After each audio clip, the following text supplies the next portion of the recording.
Bismillahirrahmanirrahim. Assalamualaikum warahmatullahi wabarakatuh. Innal hamdalillah nahmaduhu wa nasta'inuhu wa nastaghfiruh wa na'udzu billahi min shururi anfusina wa min sayyiati a'malina. May yahdihillahu fala mudilla lahu wa may yudlil fala hadiyalah. Wa asyhadu an la ilaha illallah wahdahu la syarikalah wa asyhadu anna Muhammadan abduhu wa rasuluh. Allahumma shalli wa sallim wa barik ala nabiyyina Muhammad wa ala alihi wa ashabihi ajma'in. Thumma amma ba'd. Kaum muslimin wal muslimat rahimani wa rahimakumullah, jamaah majelis duha, majelis Masjid Ar-Ruhama yang dimulakan oleh Allah Subhanahu wa taala. Alhamdulillah, pertama-tama marilah kita panjatkan rasa syukur kepada Allah Subhanahu wa taala karena di hari ini, hari Ahad, pekan pertama, tanggal 6 bulan Zulqa'dah, bulan yang ke-11 tahun 1446 Hijriah, kembali kita dipertemukan oleh Allah Subhanahu wa taala. Mudah-mudahan dalam keadaan sehat walafiat, dan semoga segala urusan kita semua dimudahkan oleh Allah Subhanahu wa taala, dimudahkan kita istiqomah di atas jalan kebenaran sampai akhir hayat kita nanti. Amin ya rabbal alamin. Melanjutkan pembahasan dari tafsir Al-Qur'anul Karim sama sekalian, di mana di pertemuan yang terakhir bulan lalu kita sampai di Surah Abasa ayat yang ke-17. Kita akan lanjutkan di surah yang sama, surah yang ke-80, Surah Abasa di ayat ke-17 dan selanjutnya. A'udzu billahi minasy syaithanir rajim. Qutilal insanu ma akfaruh. Ya, di sini diberikan judul ya pada terjemah ya Departemen Agama jemaah sekalian, peringatan Allah, peringatan Tuhan kepada manusia yang tidak tahu hakikat dirinya. Ayat 17, Qutilal insanu, ya, binasalah manusia itu, ma'akfaroh, ya, betapa sangat kekufurannya. Kita lihat dalam tafsir Imam Ibn Katsir ya jemaah sekalian, dari Al-Yasir fi Ikhtisar tafsir Imam Ibn Katsir halaman 1911. Yaqulu ta'ala zaman liman angkaral ba'tha wan nusyura min bani adama.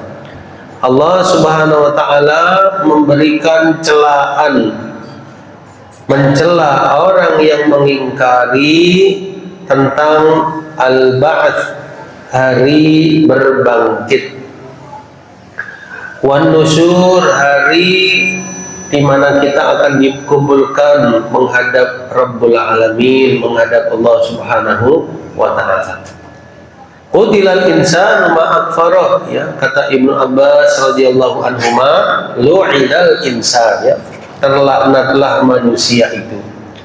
Siapa? Manusia yang mukazzib, ya, yang mendustakan, ya, mendustakan agama, mendustakan akhirat, ya, mendustakan para nabi, para rasul. Itu dalam istilah agama kita disebut kafir, ya, kafir orang yang ingkar, tidak percaya. Orang yang percaya, yang beriman, yang mengimani disebut mukmin, ya. Mudah-mudahan kita semua diberikan yang ketetapan di atas iman sampai akhir hayat kita nanti. Amin ya rabbal alamin. Jadi likathrati takdzibihi, ya, karena banyaknya sikap pendustaannya, ya, semata-mata dia mendustakan, menganggap apa? Istib'ad, menganggap jauh, menganggap mustahil terjadinya hari berbangkit. Ya, karena orang-orang yang tidak percaya itu berpikirnya dengan akal ya sebenarnya. Mereka berpikir kalau manusia itu sudah meninggal, sudah mati, kemudian berkalang tanah, ya bagaimana akan dibangkitkan. Tapi kita orang yang beriman, kita mengembalikan kepada apa? Maha kudrahnya Allah Subhanahu wa Ta'ala, karena Allah Maha berkuasa, Allah Maha mampu membangkitkan hamba-hambanya sebagaimana Allah Maha mampu menghidupkan kita di alam dunia. Kita dahulunya tidak ada, kemudian Allah adakan sama sekalian, kemudian Allah matikan, kemudian nanti Allah hidupkan. Mudah bagi Allah Subhanahu wa Ta'ala. Caranya bagaimana? Serahkan pada Allah. Yang penting Allah Maha mampu, Maha mudah baginya segala sesuatu, dan Allah akan membangkitkan manusia dari alam kuburnya. Kata Imam Ibnu Jarir, ma akfaro, maksudnya ma asyadda kufrahu, ya betapa sangat ingkarnya manusia itu. Ya, betapa sangat apa? Ingkarnya. Ya. Wa yuhtamalu, ya, dan bisa jadi suaranya enggak apa-apa. Ya, bermakna ay syai'in ja'alahu kafiran. Apa yang menjadikan manusia itu ingkar? Ya.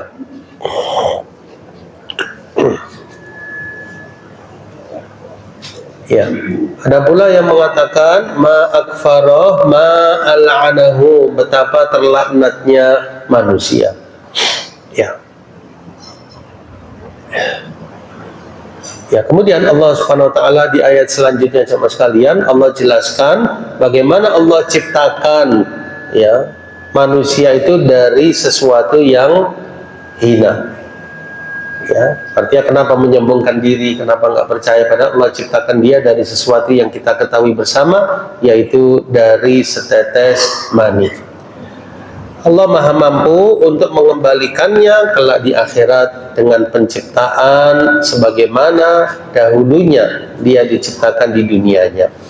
Allah berfirman, min ayyi syai'in khalaqah. Ya, ayat ke-18, min ayyi syai'in, dari apakah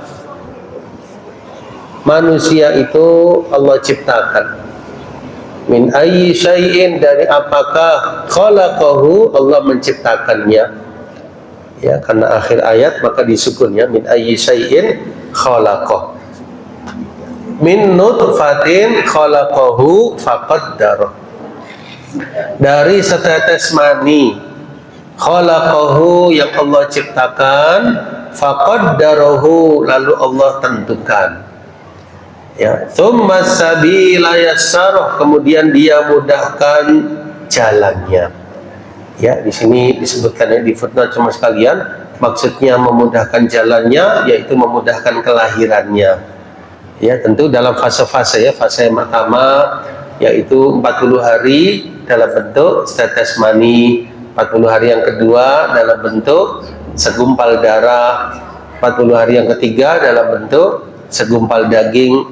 Kemudian ditiupkan roh ya kepada calon bayi tersebut ya sampai di dalam janin selama kurang lebih 9 bulan ya, 10 hari, lalu Allah mudahkan ya terlahirnya hamba tersebut ke alam dunia.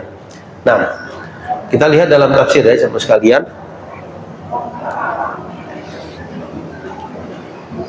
Ai qaddara ajalahu, ya, jadi Allah yang mentakdirkan ajalnya.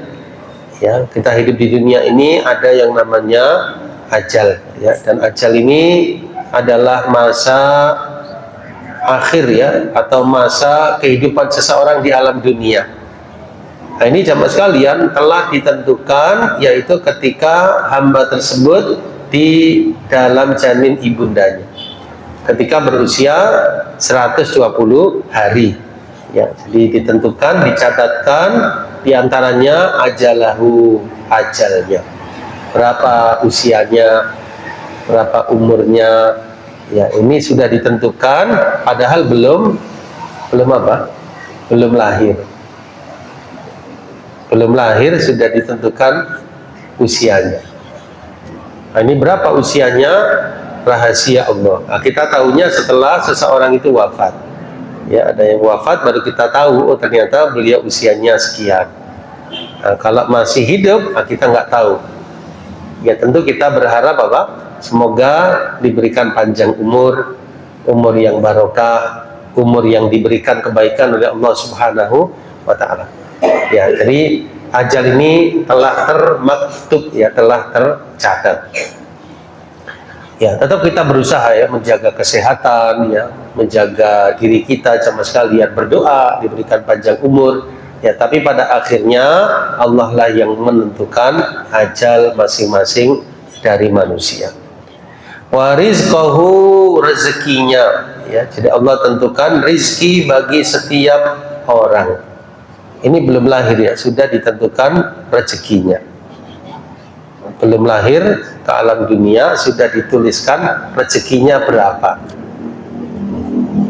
Lah berapanya itu yang menentukan Allah Subhanahu wa Ta'ala. Mungkin yang satu berbeda dengan yang lain. Yang satu sekian rezekinya, yang satu sekian. Rezekinya itu maksudnya mulai dia lahir sampai meninggal totalnya. Nah ini rahasia Allah Subhanahu wa Ta'ala. Nah, kita hanya berusaha sama sekali di dunia, berupaya yang mencari nafkah, bekerja, ya terutama bagi seorang suami kepala rumah tangga.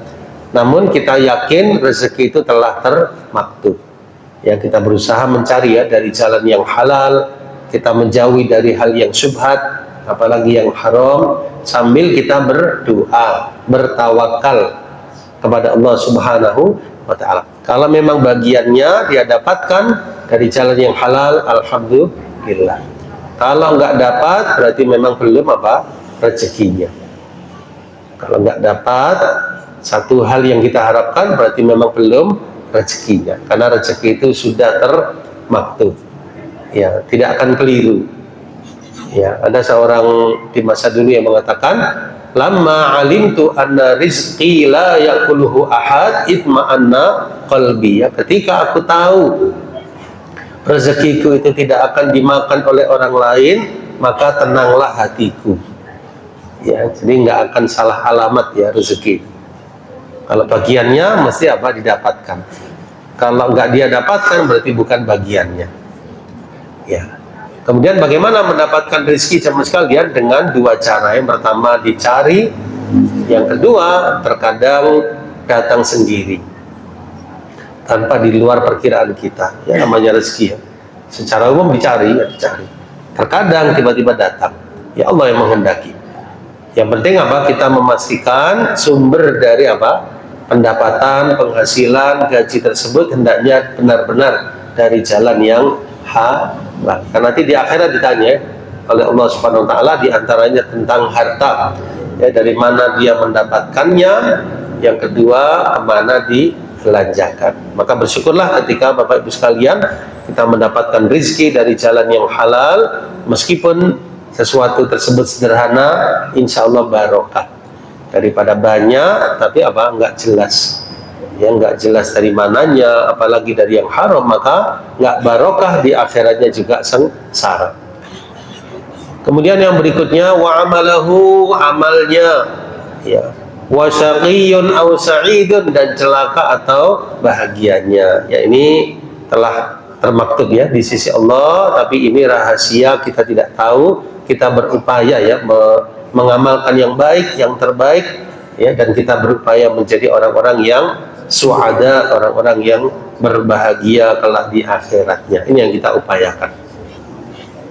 Lanjutannya, tsumma sabila yassara, ya kemudian Allah Subhanahu wa Ta'ala mudahkan ya jalannya, ya maksudnya apa coba sekalian? Allah mudahkan jalannya, yaitu persalinannya, keluarnya bayi tersebut dari perut seorang ibu mudah dimudahkan oleh Allah Subhanahu wa Ta'ala, dan ini adalah karunia dan anugerahnya.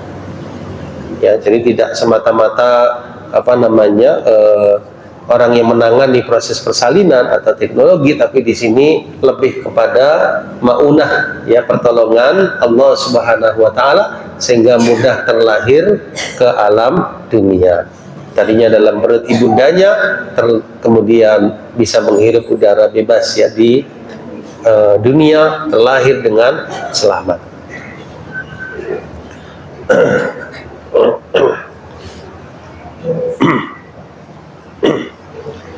Kemudian jamaah sekalian, Allah jadikan kehidupan dunia setelah dia lahir, ya, bayi tersebut mengalami masa apa?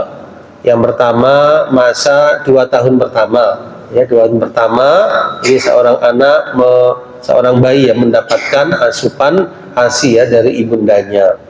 Habis itu usia 3 tahun, habis itu usia 4 tahun, usia 5 tahun, kita sebut dengan balita, ya, bayi 5 tahun, habis itu usia 6 tahun, habis itu usia 7 tahun. Nah, usia 7 tahun disebut usia mumayyiz, ya, mumayyiz. Usia mumayyiz, ya, 7 tahun. Kalau sudah 7 tahun anak kita atau cucu kita sama sekalian, maka kita perintahkan untuk apa? Sholat. Ya, ada hadis, ya, muru auladakum, perintahkan anak-anak kalian untuk sholat ketika berusia 7 tahun. Ya, perintahkan sholat, ya, berarti diajarkan wudhu juga, ya, wudhu diajarkan, sama diajarkan tata cara sholat, diperintahkan sholat. Nah, nanti setelah usia 7 berikutnya usia balik, ya, usia balik sama sekalian, maka di sini sudah akan dicatat, ya, setiap amal kebaikan maupun keburukan, ya, balik sesuai dengan tanda-tanda baliknya. Nah, dan begitulah manusia menghadapi atau menjalani masa kecilnya, kemudian masa balik, habis itu masa remaja, kemudian masa, kalau berlanjut, ya, dewasa, kalau berlanjut umurnya masa tua, ya, kemudian masa apa yang berikutnya sampai lanjut usia. Ini kalau masih diberikan panjang umur, ya, sampai pada batas akhirnya, yaitu yang dinamakan al-ajal atau al-wafat, sama sekalian, yang mana digambarkan atau dijelaskan oleh Nabi Sallallahu Alaihi Wasallam bahwasanya usia umat beliau itu antara 60 wasab'in, ya, antara 60 sampai 70 tahun. Ya, ini apa kurang lebihnya, ya, antara 60 sampai 70 tahun, dan sedikit yang melampauinya, sedikit yang melampaui 70 tahun, ya, kurang lebihnya seperti ada juga yang kurang dari 60, ya, dan beragam, ya, keadaan ajal-ajal manusia. Yang terpenting bukan masalah pendek atau panjangnya umur, yang penting bagaimana menggunakannya. Ya, misalnya Imam Syafi'i rahimahullah itu usianya hanya singkat, ya, kurang lebih 54 tahun. Imam Nawawi, ya, usianya singkat, ya, 45 tahun. Ya, 45 tahun. Ada juga ulama yang lain, ya, ada yang 37 tahun. Ya, di beragam, ya, usia. Ada lagi yang dipanjangkan. Sahabat Abdullah bin Umar 85 tahun. Sahabat Anas dipanjangkan umurnya. Ya, kita nggak tahu rahasia Allah, dan yang penting bagaimana kita memanfaatkan umur tersebut hingga akhir kehidupan. Kemudian fase berikutnya, tsumma amatahu fa'aqbaro. Kemudian Allah akan mematikannya, ya, fa'aqbaro, dan akan memakamkannya, ya, maksudnya memasukkannya ke dalam kubur, ya. Jadi yang menghidupkan dan mematikan Allah Subhanahu wa ta'ala. Ya, ada doa yang insyaallah Bapak Ibu sekalian membacanya setiap selesai habis tidur. Itu apa? Alhamdulillah alladzi ahyana ba'dama amatana wa ilaihil nusyur. Segala puji bagi Allah yang telah menghidupkan kami. Ya, berarti bangun tidur, ya, kita seakan dikembalikan kembali hidup kita oleh Allah Subhanahu wa taala. Setelah Dia mematikan kami, ya, tidur adalah saudara kematian, ya, nyawa kita di tangan Allah. Hidup kembali, ya, dengan bangun tidur tadi. Berarti yang menghidupkan Allah Al-Muhyi, yang mematikan Al-Mumit Allah Subhanahu wa taala. Ya, dulu ada dialog, ya, antara Nabi Ibrahim dengan siapa? Raja Namrud, ya. dalam surat Al-Baqarah ya jemaah sekalian, bagaimana dialog antara Nabi Ibrahim alaihissalam dengan Raja Namrud ya, di mana Nabi Ibrahim alaihissalam menjelaskan ya kepada Raja Namrud bahwasanya Allah Subhanahu wa taala bisa menghidupkan ya dan juga bisa mematikan ya. Kemudian Raja Namrud mengatakan, aku juga bisa menghidupkan dan mematikan ya. Dia panggil dua orang ya, kemudian yang satu dia bunuh, yang satu dia biarkan. Ini lihat, aku bisa menghidupkan, bisa mematikan ya, akal-akalannya Raja Namrud. Maka Nabi Ibrahim pun mengatakan bahwasanya Allah menerbitkan matahari dari arah timur, sekarang terbitkan dari arah baratnya. Nah, ini ayatnya ya. Jadi ayat setelah ayat kursi ya sama sekalian. Fa idz qala Ibrahim ya, sebelumnya ya.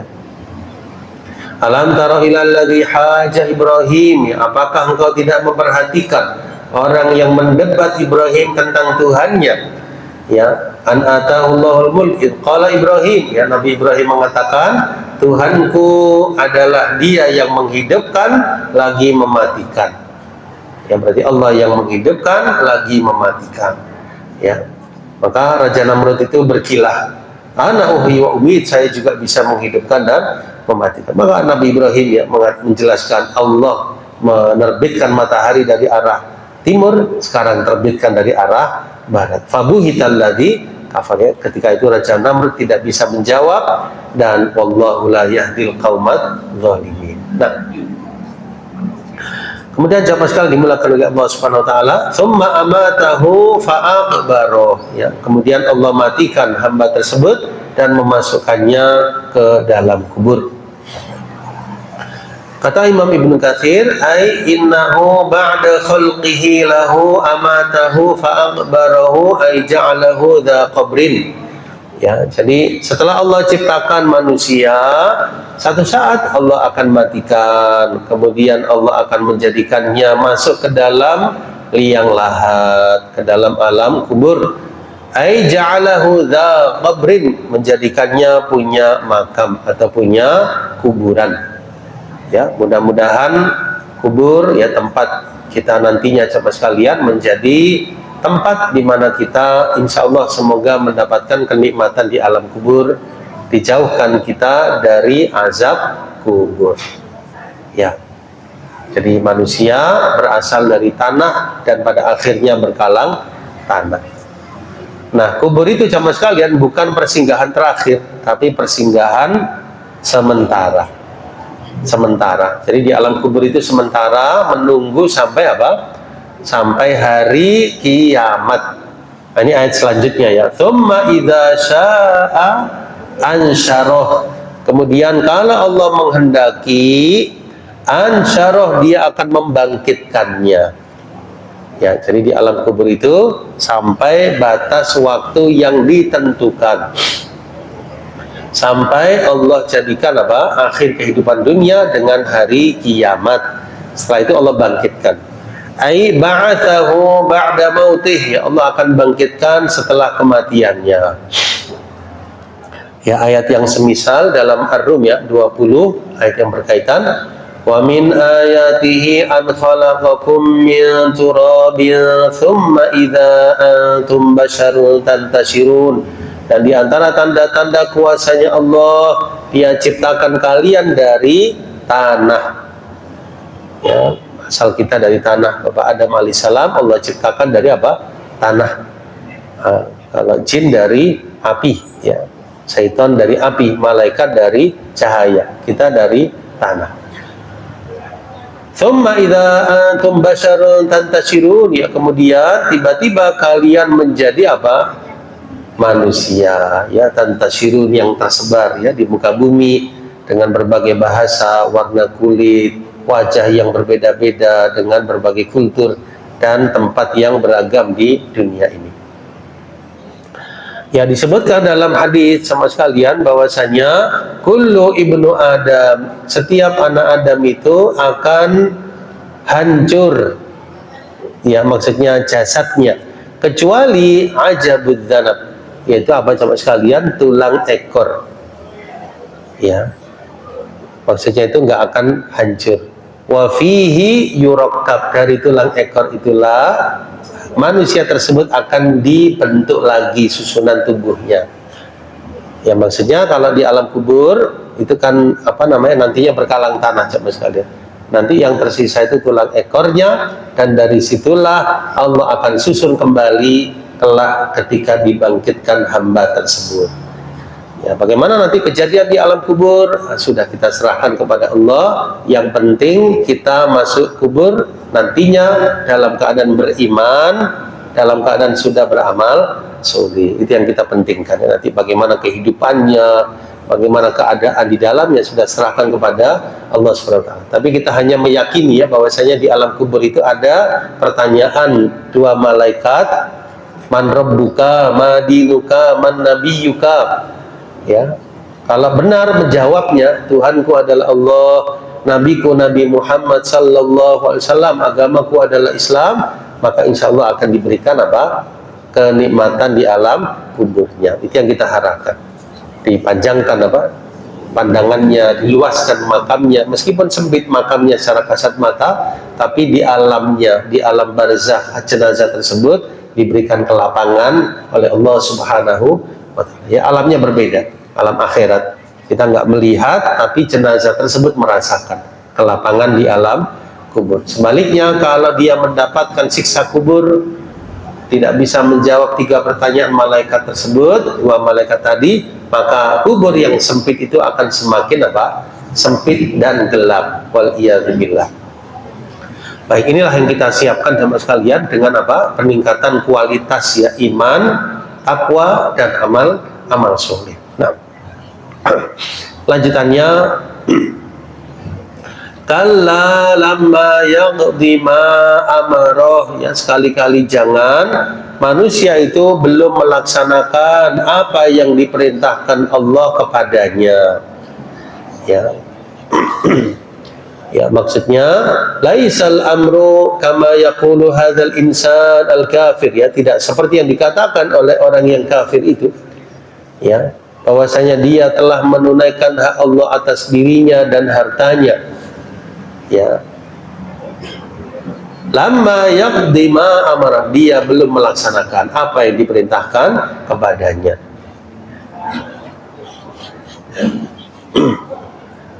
Kemudian jamaah sekalian, di ayat selanjutnya Allah SWT berfirman, falyanzuril insanu ila ta'ami, ya, maka hendaknya manusia itu memperhatikan ila ta'ami, kepada makanannya, ya, makanan yang kita konsumsi setiap hari jamaah sekalian, ya, hendaknya dia perhatikan makanannya tersebut, ya, anna sababnal ma'a sabba, ya, sesungguhnya kami benar-benar telah mencurahkan air dari langit. Ya, coba kita lihat dalam tafsir yang sama sekalian. Falyanzuril insan ila ta'amih, ya. Jadi hendaknya manusia perhatikan makanannya, ya. Maksudnya itu jangan sampai lupa akan nikmat Allah. Hendaknya manusia pandai bersyukur, ya, yang kita makan, ya, dari nasi, dari lauk, ikan, ya, kemudian dari tumbuh-tumbuhan, dari daging dan sebagainya, itu semua adalah karunia Allah Subhanahu wa ta'ala yang perlu kita syukuri. Ya, karena itu dianjurkan kita mengucap apa? Doa sebelum makan, ucapkanlah bismillah, supaya makanan kita diberkahi dan kita ingat, ya, akan nikmat Allah Subhanahu wa ta'ala. Ya, fihi imtinan wa fihi istidlal bi ihya'in nabat minal ardi. Nah, di antara makanan yang kita makan ada dari jenis tumbuh-tumbuhan, ya, asalnya ditanam, kemudian tumbuh, kemudian apa? Menghasilkan, ya, di antaranya dari padi, sampai pada akhirnya jadi beras, jadi nasi. Ada juga yang gandum, ada juga dari buah-buahan, ada juga dari berbagai pepohonan, ya, yang asalnya tidak ada, kemudian ditanam, kemudian Allah curahkan hujan, Allah tumbuhkan dan menjadi makanan bagi manusia. Tanahnya sama, tumbuhannya berbeda-beda, beragam. Siapa yang memberikan ini semua? Allah Subhanahu wa ta'ala. Lah, tumbuhan tadi bisa tumbuh, berarti manusia pun juga demikian, teman sekalian. Manusia yang dalam kubur tadi, Allah mampu menghidupkannya kembali. Ini kata Imam Ibnu Katsir, di sini terdapat istidlal, pendalilan dengan dihidupkannya tumbuh-tumbuhan tadi, ya, sehingga hidup, segar, ya, disirami, kemudian kena hujan Allah tumbuhkan. Maka demikian pula ihya'ul ajsam, dihidupkannya kembali jasad-jasad manusia yang sudah berkalang tanah, tinggal tulang belulang, Allah Maha mampu membangkitkannya. Ya, artinya jangan didustakan. Ya, kalian saja melihat dari makanan kalian berasal dari tumbuhan. Tumbuhan itu asalnya ya ditanam, kemudian bisa tumbuh dengan segarnya, menghasilkan. Berarti Allah juga Maha mampu menghidupkan yang telah mati kelak di akhirat. Jangan diingkari. Itu maksudnya. Allah ingatkan juga tentang hujan. Anna sobabnal ma'a sobba, bukankah kami telah curahkan air, ya, dari langit, ya. Maksudnya apa? Hujan, ya. Karena itu ketika turun hujan kita berdoa, ya Allahumma shayyiban nafi'an, ya Allah jadikanlah hujan ini hujan yang bermanfaat. Nah, hujan itu jamaah sekalian, anzalnahu, kami menurunkannya dari langit menuju bumi, ya, dari langit yang maksudnya dari awan, ya, dari awan ke bumi. Nah, hujan itu tidak turun dengan sendirinya.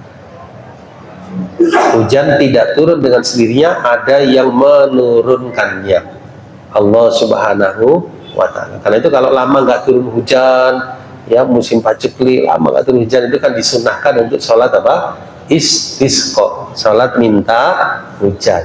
Karena yang memberikan hujan Allah Subhanahu wa ta'ala, yang manfaatnya sangat banyak sekali.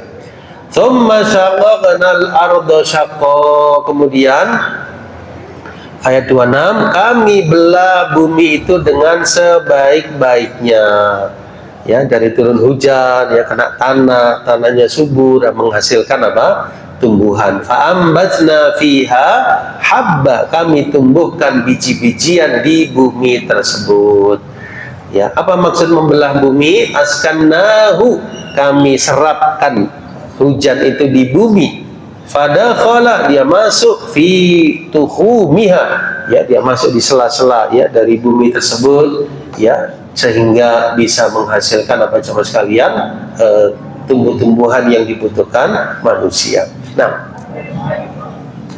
ya, jadi ini termasuk karunia Allah Subhanahu wa ta'ala dengan turunnya hujan. Nah, fa'ambatna fiha habba wa 'inaba wa qadba, ya, kemudian Allah Subhanahu wa ta'ala juga menumbuhkan, ya, biji-bijian di bumi tersebut, wa 'inaban, anggur, ya, dan anggur, wa qadba, dan sayur-sayuran, ya.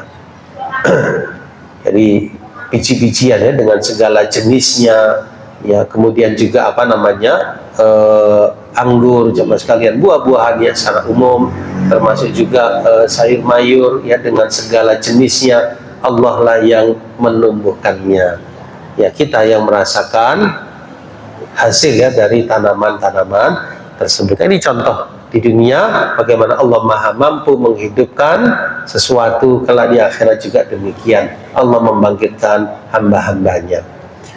Kemudian apalagi jamaah sekalian selain anggur, sayur mayur, wa zaitun wa nakhla, zaitun dan pohon kurma.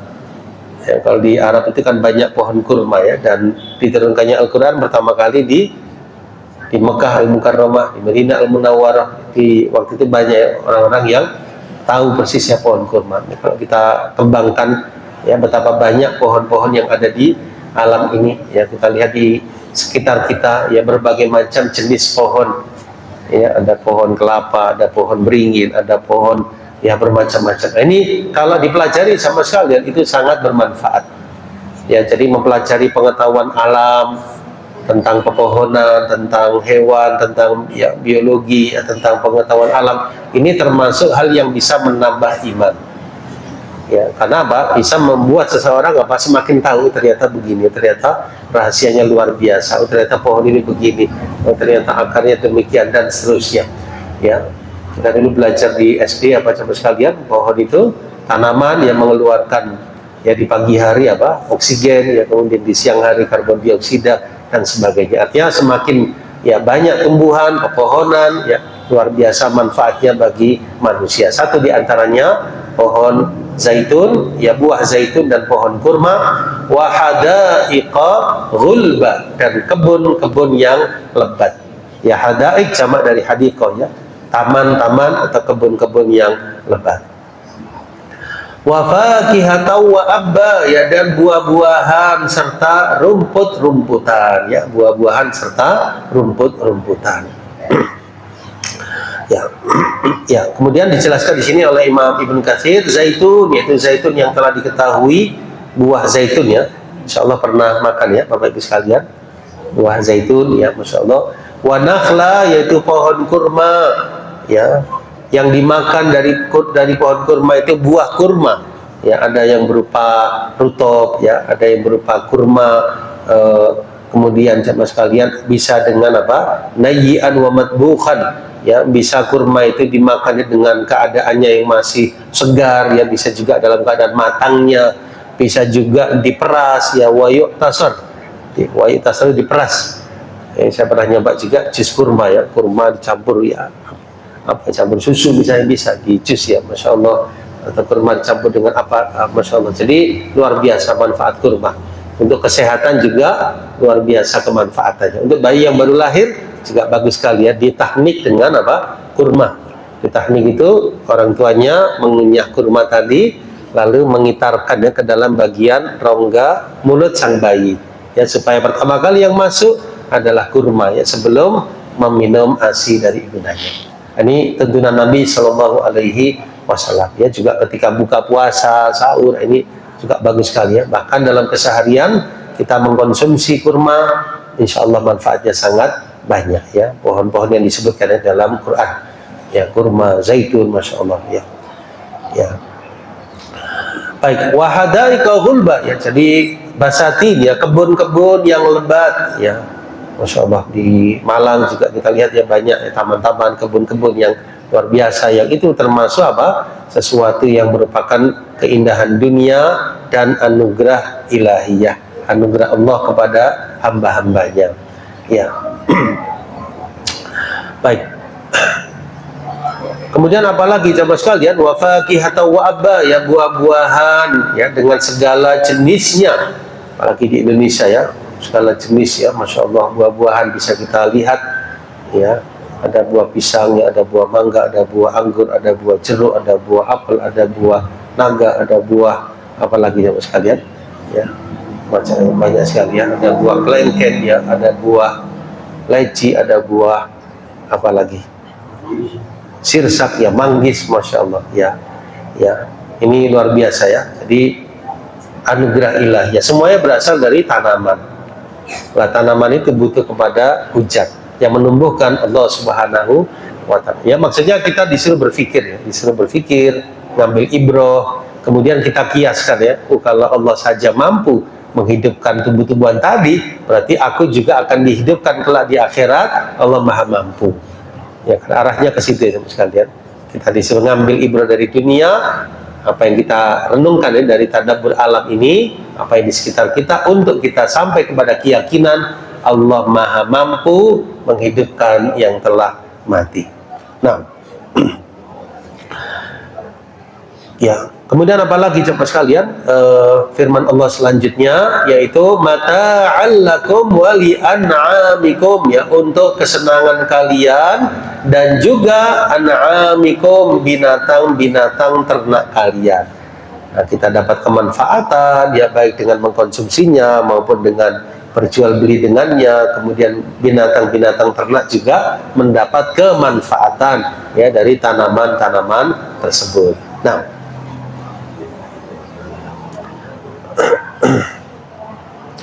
aisyatan lakum, ya jadi sebagai kehidupan bagi kalian, untuk ternak-ternak kalian, ya di bumi ini, ya ila yaumil qiyamah, sampai hari kiamat nanti, ya jadi ya binatang ternak, ya diantaranya kambing, ya domba, kemudian sapi, kemudian kalau di Arab itu ada unta, ya yang memakan dari tumbuh-tumbuhan tadi, ya jadi tidak hanya kita yang butuh, tapi juga apa, hewan-hewan di sekitar kita. Nah kemudian di ayat selanjutnya, fa idza ja'atis shakhah, ya, apabila datang suara yang memekakkan, ya, ini hari kiamat, ya, disebutkan dalam kurung tiupan sangkakala yang kedua, ya, maksudnya ketika terjadi hari kiamat sama sekalian, as-sakhah ini salah satu nama dari nama-nama hari kiamat, ya. Yauma yafirrul mar'u min akhi, pada hari itu, ya, manusia lari dari saudaranya, ya, wa ummihi wa abihi, dari ibu dan ayahnya, wa sahibatihi wa banih, dari istri dan anak-anaknya. Kenapa kok lari? Likulli imri'in minhum yauma idzin sya'nu yughni, masing-masing punya urusan yang cukup menyibukkannya, ya, berarti masing-masing sibuk dengan urusannya sendiri-sendiri, mikiri dirinya, sampai lari, ya, dari keluarga terdekatnya. Disebutkan oleh Imam Ibn Katsir rahimahullah ta'ala bahwasanya as-sakhah yaitu sayhatul qiyamah, ya, teriakan atau tiupan, ya, di hari kiamat sama sekalian, yang mana tiupan sangkakala itu sebanyak 2 kali, ya, tiupan sangkakala yang ditiup oleh malaikat Israfil, ya, tiupan sangkakala yang pertama hancurlah alam semesta, tiupan sangkakala yang kedua manusia dibangkitkan dari alam kuburnya. Ya, kapan terjadinya hari kiamat? Allahu a'lam, ya, Allah yang maha mengetahuinya. Ya, ada sahabat tanya, ya Rasul, kapan terjadinya hari kiamat? Maka beliau balik bertanya, wa ma a'datta laha, apa yang sedang kau siapkan menghadapi hari kiamat tersebut? Ya, maka sahabat itu bilang, ya Rasul, saya nggak punya amal banyak, saya hanya cinta Allah dan Rasulnya. Maka beliau menjelaskan, anta ma'aman ahbabta, engkau akan bersama orang yang engkau cintai. Ya, jadi hari kiamat Allah yang maha tahu keadaannya, jemaah sekalian. Yafirru minhum, ya, jadi seseorang itu akan lari dari keluarganya karena keadaan hari kiamat itu besar, keadaannya dahsyat, ya, ya.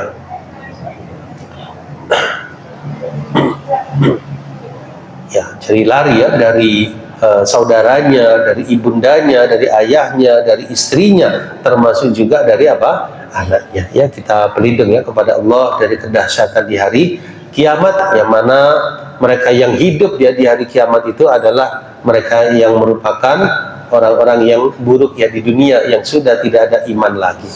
Karena orang-orang yang beriman itu akan diwafatkan, ya, sebelum hari kiamat. Ya, akan ada angin yang berhembus yang mereka akan diwafatkan. Ya, keadaannya sangat ini, ya, sama sekalian, seorang wanita yang mengandung akan gugur kandungannya, seorang wanita yang memberikan ASI kepada anaknya akan ditinggal anak yang tersebut. Ya, hari yang tidak bisa dibayangkan, ya, goncangan yang sangat luar biasa, ya. Dalam juz amma banyak sekali, ya, tentang hari kiamat, ya, zalzalah, ya, bagaimana bumi digoncangkan, bagaimana bintang-bintang berjatuhan, ya, jangankan goncangan hari kiamat, ya, goncangan di dunia saja beberapa detik atau mungkin 1-2 menit sudah luar biasa, ya. Bagaimana kalau satu bumi itu digoncangkan, ya, bumi, bintang-bintang berjatuhan, keadaannya sangat dahsyat, ya, matahari digulung, ya, kemudian lautan ditumpahkan. Nah baik. Kemudian apa yang terjadi selanjutnya, jemaah sekalian? Likulli imri'in minhum yauma idzin sya'nu yughni, yang masing-masing orang ketika itu dalam keadaan punya urusan yang menyibukkannya. Ya, jadi mikiri apa? Amalnya, mikiri perbuatannya, mikiri keselamatannya. Ya. Baik. Kemudian jemaah sekalian, Allah jelaskan keadaan, ya, di akhirat kelak, bahwasannya ada golongan wujuhu yauma idzim musfirah, banyak muka pada hari itu berseri-seri. Semoga kita termasuk golongan ini, sahabat sekalian, mereka yang di akhiratnya dibangkitkan dalam keadaan berseri-seri wajahnya, dhahikatum mustabsyirah, tertawa dan gembira, bahagia. Kenapa ya? Karena imannya, karena amalnya. Ya, dijelaskan dalam tafsir Imam Ibnu Katsir rahimahullah, yaitu ada manusia yang di sana itu dua golongan ya. Ada yang wajahnya musfirah, bersinar, bahagia, ya, hati mereka tampak wajah mereka itu bersinar, dan mereka adalah ahlul jannah, kelak mereka akan menjadi penghuni surga. Yang kedua, golongan yang merugi jamaah sekalian, wa wujuhu yauma idzin 'alaiha ghabarah. Ada di hari kiamat ketika dibangkitkan, ada muka-muka yang tertutup debu. Tarhamuha qatarun, ditutup lagi dalam kegelapan, ya, dan ditutup oleh kegelapan. Maksudnya apa jamaah sekalian? Ada wajah-wajah yang dalam keadaan ya berdebu, tertutup dengan kegelapan, ya, mereka adalah diantaranya adalah orang-orang yang ingkar. Ulaika humul kafaratul fajarah, mereka itulah orang-orang yang kafir lagi durhaka. Ya, mudah-mudahan jamaah sekalian kita diberikan kemudahan oleh Allah Subhanahu wa taala dalam mengarungi kehidupan dunia ini, dimudahkan ya ketika kita berada di alam barzakh, dan juga dimudahkan ketika kita dibangkitkan kelak di akhirat. Amin ya rabbal alamin. Ya, kesimpulan yang bisa kita ambil dari surah Abasa ini sama sekalian diantaranya adalah dan surah Abasa menjelaskan tentang keimanan, ya, diantaranya dalil-dalil keesaan Allah, keadaan manusia pada hari kiamat, ya, juga tentang di dalam berdakwah hendaknya memberikan ya penghargaan yang sama kepada orang-orang yang diberikan dakwah. Ini katanya dengan asbabun nuzul ya, surat Abasa, kedatangan sahabat siapa? Abdullah bin Ummi Maktum. Ya, maksudnya dalam berdakwah, dalam menyampaikan agama itu jangan membeda-bedakan. Ya, jadi tidak membeda-bedakan, siapapun berhak menerima apa? Ajaran agama, seruan. Ya, dan ini adalah arahan ya Allah kepada nabinya sallallahu alaihi wasallam, dan terakhir celaan Allah kepada manusia yang tidak pandai mensyukuri nikmatnya. Mudah-mudahan dengan tadabbur kita di hari ini memberikan kemanfaatan, dan semoga kita termasuk dari ahli Quran, dalam artian mereka yang berkomitmen terhadap Quran, berusaha untuk membaca, mentadabburi, dan mengamalkan Al-Quran dalam kehidupan sehari-hari. Semoga kita ditetapkan di atas iman dan amal soleh sampai akhir hayat kita nanti. Amin ya rabbal alamin. Saya kembalikan pada Khuna. Betul.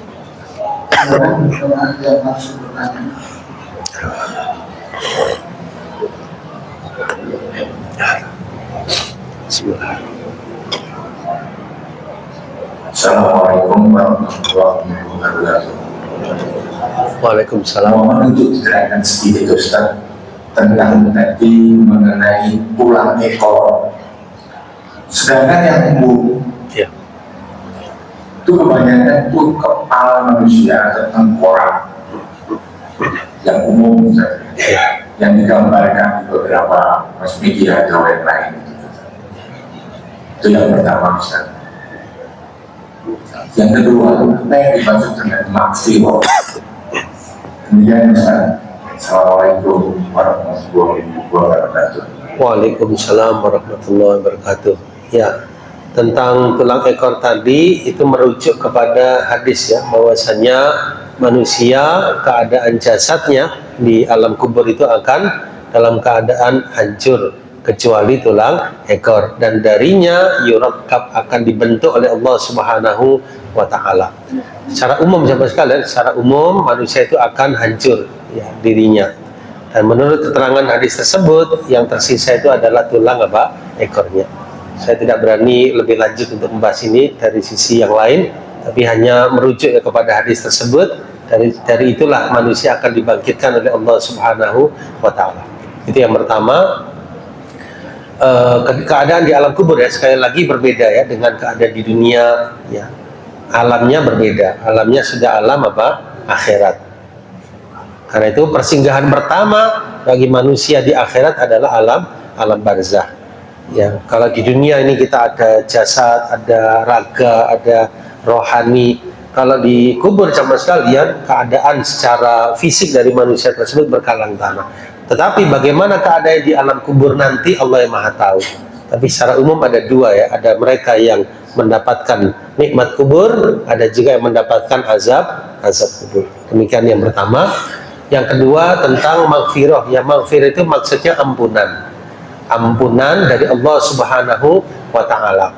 Nah, ampunan Allah jemaah sekalian itu bisa didapatkan kalau menurut keterangan Imam Ibnu Taimiyah rahimahullah dengan 10 sebab.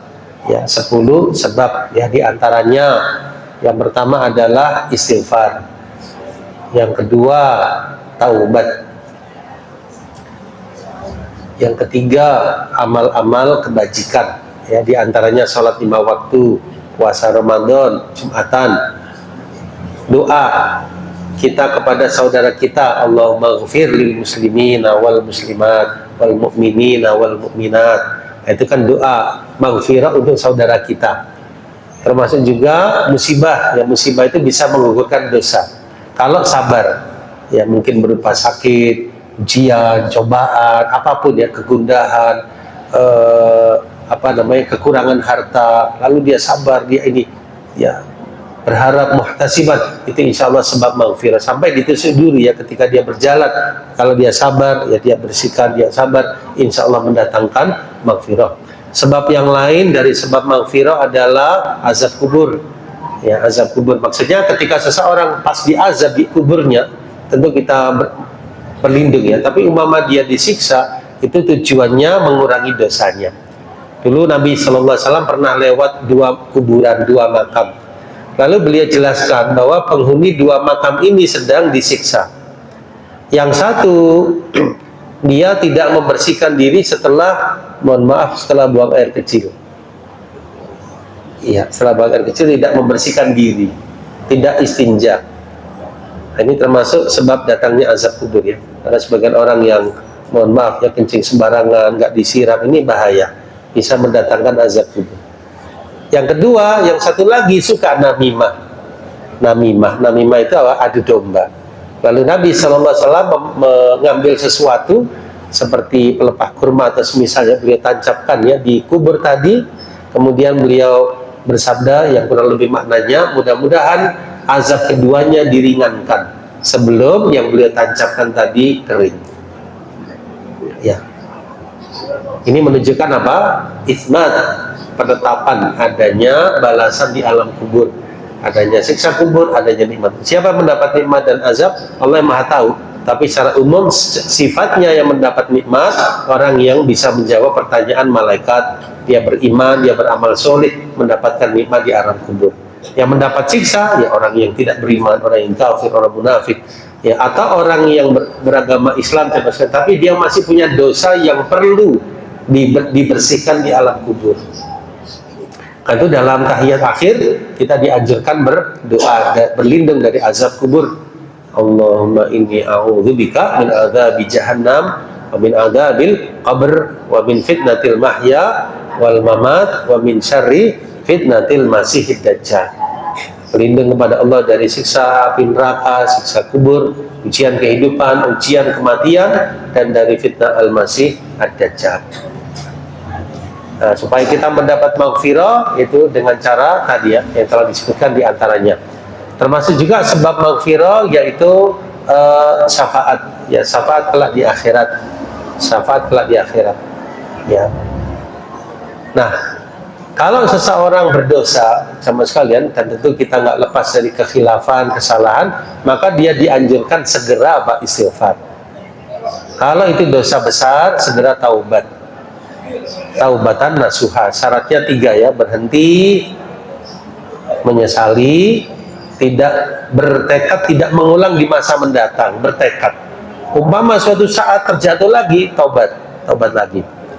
Ya, jadi bukan syarat taubat itu selama-lamanya dia nggak melakukan. Umpama jatuh lagi, taubat lagi. Yang penting taubatnya nasuha. Nah, kalau kaitannya dengan manusia, umpama dia pernah memfitnah orang, nah, dia harus minta maaf kepada orang tersebut, minta dihalalkan. Mama dia pernah menghibah fulan, ya, sebaiknya kalau menurut Imam Nawawi dia minta dimaafkan. Kalau urusannya harta, dia pernah nipu, penggelapan, perampasan dan sebagainya kepada satu orang, maka dia harus minta diselesaikan. Wahai fulan, aku pernah menipu demikian, aku akan kembalikan. Kalau satu orang, kalau 1000 orang, ya berarti harus didatangi satu-satu. Ya, 1 juta lebih banyak lagi. Nah, ini kalau para ulama, urusan dengan manusia itu lebih repot daripada dengan Allah. Kalau dengan Allah taubatnya hanya 3 syaratnya, kalau dengan manusia harus apa? Dengan orangnya langsung. Nah, seperti itu sahabat sekalian. Sebab maafir. Bisa difahami ya Pak? Oke, alhamdulillah.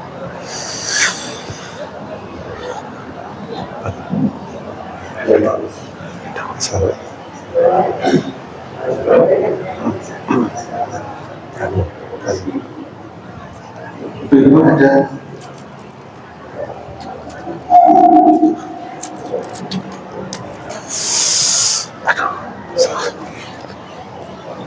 Assalamualaikum warahmatullahi wabarakatuh. Waalaikumsalam warahmatullahi wabarakatuh. Yang ingin saya tanyakan, Ya. apakah takdir yang telah diberikan pada kita itu bisa berubah dengan doa? Yang kedua, apakah di alam barzah itu kita bisa bertemu dengan saudara-saudara kita yang telah mendahului kita? Terima kasih. Masya Allah. Ya. Apakah takdir bisa berubah? Ya. Insya Allah teman sekalian, kita berupaya ya dengan diantaranya dengan doa kepada Allah Subhanahu Wa Taala, dengan upaya yang semaksimal mungkin ya untuk mendapatkan yang terbaik ya. Jadi tidak berarti kita berhenti, kita diam, tapi kita berupaya. Ya, rezeki misalnya sudah takdir, tapi kita tetap berusaha mencari, kita berdoa. Masalah ajal misalnya kita berupaya ya dengan apa? Menjaga kesehatan, berdoa panjang umur kan gitu ya. Jadi menurut uraian Imam Ibnu Qayyim, kesimpulannya doa berpengaruh terhadap apa? Terhadap takdir. Insya Allah demikian. Yang kedua, apakah di alam kubur kita bisa berjumpa dengan orang-orang yang kita cintai? Allahu a'lam bishawab ya. Tapi insya Allah ya dalam keadaan di alam kubur sama sekalian, Allah Subhanahu Wa Taala akan apa? Mudahkan ya kehidupannya, dilapangkan di alam barzahnya. Suatu saat nanti di akhirat dia akan dibangkitkan oleh Allah Subhanahu Wa Taala. Harapan kita dikumpulkan bersama orang-orang yang kita cintai di surganya Allah Subhanahu Wa Taala. Tapi jasad dari orang yang ada di alam kubur tadi tidak berpindah, dia di situ sampai dia dibangkitkan. Kalau di dunia kan kita bisa ke sana, kalau di alam kubur ya di situ makamnya, sendiri-sendiri makamnya, jasadnya di situ, ya roh, ya sendiri-sendiri keadaannya, secara jasadnya, ya balasannya Allah yang Maha Tahu, insya Allah akan dilapangkan di alam kuburnya, di alam barzahnya tersebut. Demikian, barakallahu fikum. Ya Allah yang Maha Tahu ya, kalau kita lebih luas lagi ya, roh-rohnya orang-orang mujahid yang berjihad itu kan di kalau tidak salah di paruhnya burung-burung di surga. Ya Allah Maha Tahu. Ada satu kitab yang sangat luas yang bahas masalah ini, diantaranya Imam Ibnu Qayyim dalam kitab Ar-Ruh. Ya, beliau punya kitab judulnya apa? Ar-Ruh. Imam Ibnu Qayyim rahimahullah rahmatan wasi'ah. Demikian. Saya kira cukup karena acara milad sudah mulai. Silakan mengikuti acaranya. Yang pertama ada pemeriksaan kesehatan gratis oleh tim klinik Modal Living, kemudian edukasi kesehatan penyakit dalam oleh Dr. Dian Ahmadi, ada pemeriksaan konsultasi kesehatan gigi, kemudian ada makan gratis oleh warung gratis lansia, senam kesehatan lansia, pemeriksaan kesehatan tulang oleh Andre, kemudian ada dasar. Silakan bersama bisa mengikuti memanfaatkan tersebut. Mari kita tutup dengan doa majelis. Subhanallah wa subhanahu wa ta'ala. Asyhadu an la ilaha illa anta astaghfiruka wa atubu ilaik. Insyaallah doa depan kajian dengan tulisan kecil oleh Ustaz Terwa. Saya kira kurang lebih mohon maaf. Assalamualaikum warahmatullahi wabarakatuh. Assalamualaikum warahmatullahi wabarakatuh.